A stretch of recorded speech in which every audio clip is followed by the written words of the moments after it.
In late 2013, bank security cameras in Ukraine captured some truly unbelievable footage. One of their ATM machines appeared to be dispensing cash at random, even though no one had inserted a bank card or even touched a single button. As passerbys eagerly scooped up piles of cash, the bank scrambled to find out what the heck was going on. Soon they would find out that an errant ATM was the least of their problems. They had fallen victim to one of the biggest cyber attacks in history. Hackers had been working behind the scenes for years, and they'd stolen $850 million online. As soon as the Ukrainian bank became aware of their ATM's bizarre behavior, they enlisted the help of Russian cybersecurity firm Kaspersky Labs to get to the bottom of this costly and embarrassing problem. Kaspersky's expert technicians went to work, and they soon discovered that the ATMs were not just malfunctioning. They had been hacked and rigged to spit out large amounts of cash at randomly chosen times. They quickly realized that they were dealing with something much bigger than a few errant ATMs. They had stumbled upon one of the most sophisticated and largest cybercrimes in history,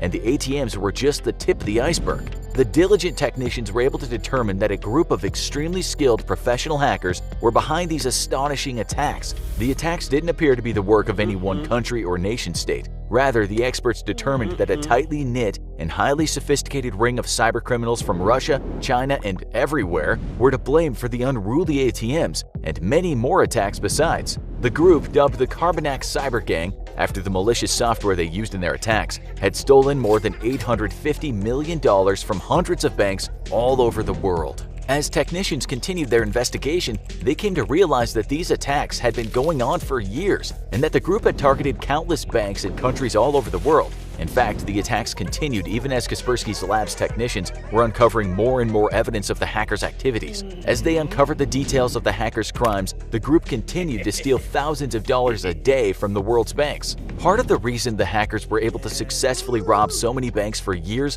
without raising suspicion is that they employed multiple different strategies in their thefts, making it hard to link their various raids back to a single source. The Carbanak Cyber Gang had three major strategies for robbing the unsuspecting banks. The first, of course, was the rigged ATMs. The cyber gangsters were able to remotely hack into the bank's ATM networks, and from hundreds of miles away they could rig the machines to randomly dispense cash. The hackers could arrange for specific machines to spit out piles of cash without requiring a bank card to be inserted or any buttons to be pressed. All the hackers would have to do is station someone nearby to scoop up their haul, and they could walk away with thousands of dollars. And since passersby often got in on the fun, the hackers were able to take their cash and disappear into the crowd, allowing them to get away unnoticed. While rigged ATMs were a convenient way for hackers to access their hordes of stolen cash, it was also a highly visible and suspicious tactic, and they frequently had to battle against bystanders for their take. The hackers had other more advanced tricks up their sleeves though. A more advanced tactic involved gaining access to the accounts of the bank's clients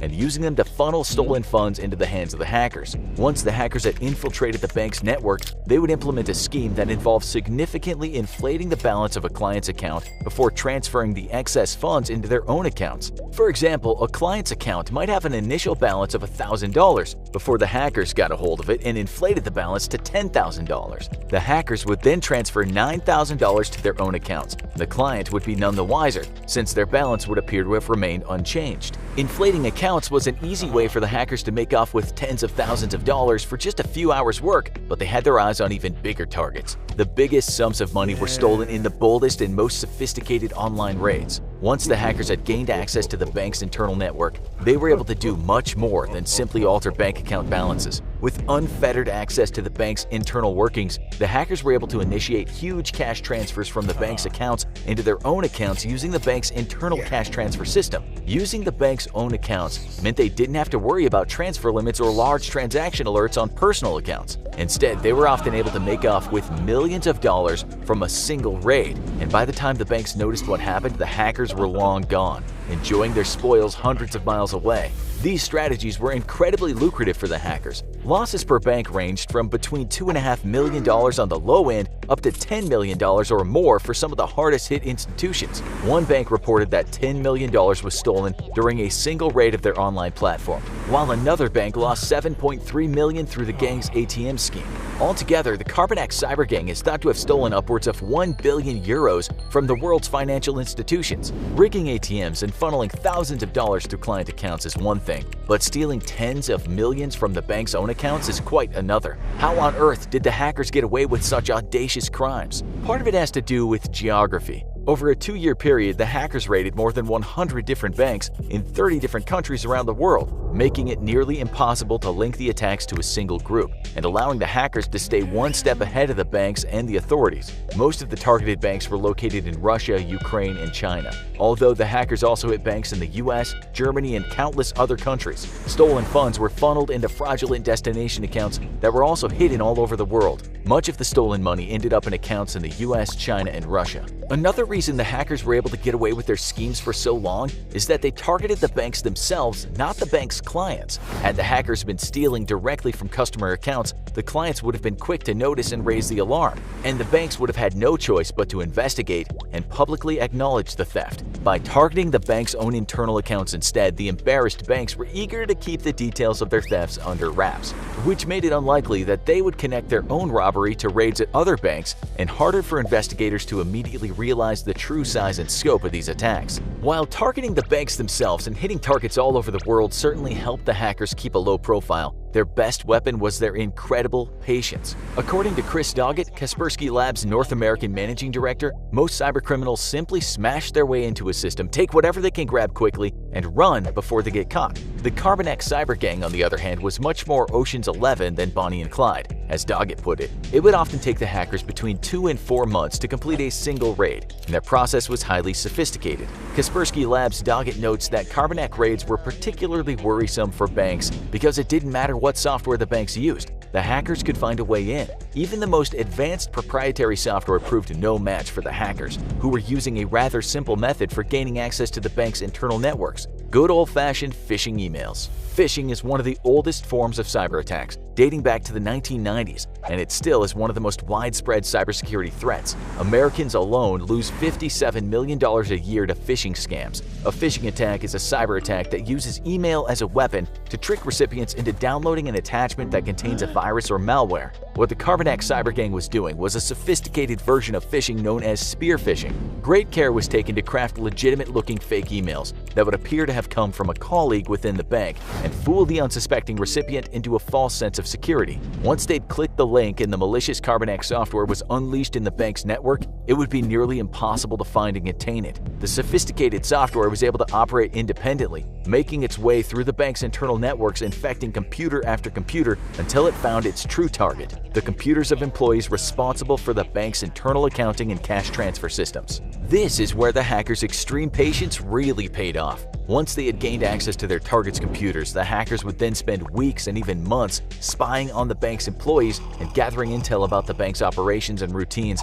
before they ever stole a single dollar. The Carbon X malware allowed the hackers to gain access to the bank's security cameras and computer webcams, and even log the employees' keystrokes and steal their passwords. This wealth of information made it possible for the hackers to closely watch the bank's employees perform internal transactions, which they could then mimic perfectly from their remote locations. Only after months of spying and reviewing countless images of videos of the bank's operations did the hackers infiltrate the system to complete their own transactions. No doubt the banks would notice the missing money in short order, but by mirroring internal procedures exactly, the hackers made the theft look like an accounting error or an inside job. By the time the banks realized that they'd been attacked, the hackers would have moved on to their next target.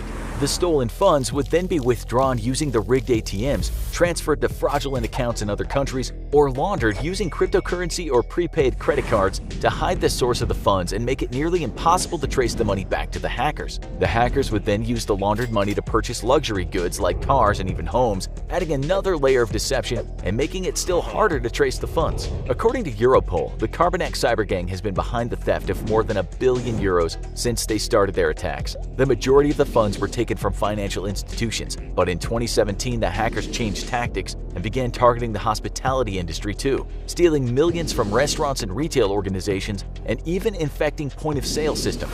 This change in strategy might have spelled the beginning of the end for the Carbon X cyber gang though. In March 2018, Europol announced that they'd arrested one of the alleged masterminds behind the Carbon X cyber gang. The man, identified only as Dennis K., was a Ukrainian national who was arrested in Spain. The case is still pending, but Europol credits this high-profile arrest to strong collaboration and cooperation between international law enforcement agencies. Even the arrest of one of their leaders hasn't seemed to slow down the Carbon X cyber gang. They continue to raid financial institutions and other businesses, stealing tens of millions of dollars annually from banks and companies around the world. Their tactics continue to evolve and grow more sophisticated, and they've even inspired a string of copycat cyber gangs who are using similar strategies and software to facilitate their own daring cyber raids. The arrest of Dennis K might have been a big win for law enforcement, but the fight against cyber gangs is far from over. If you thought this video was fascinating, be sure to check out our other videos, like this video called Cyber Wars the US Military is Fighting Right Now, or perhaps you'll like this other video. As always, thanks for watching, and don't forget to like, share, and subscribe.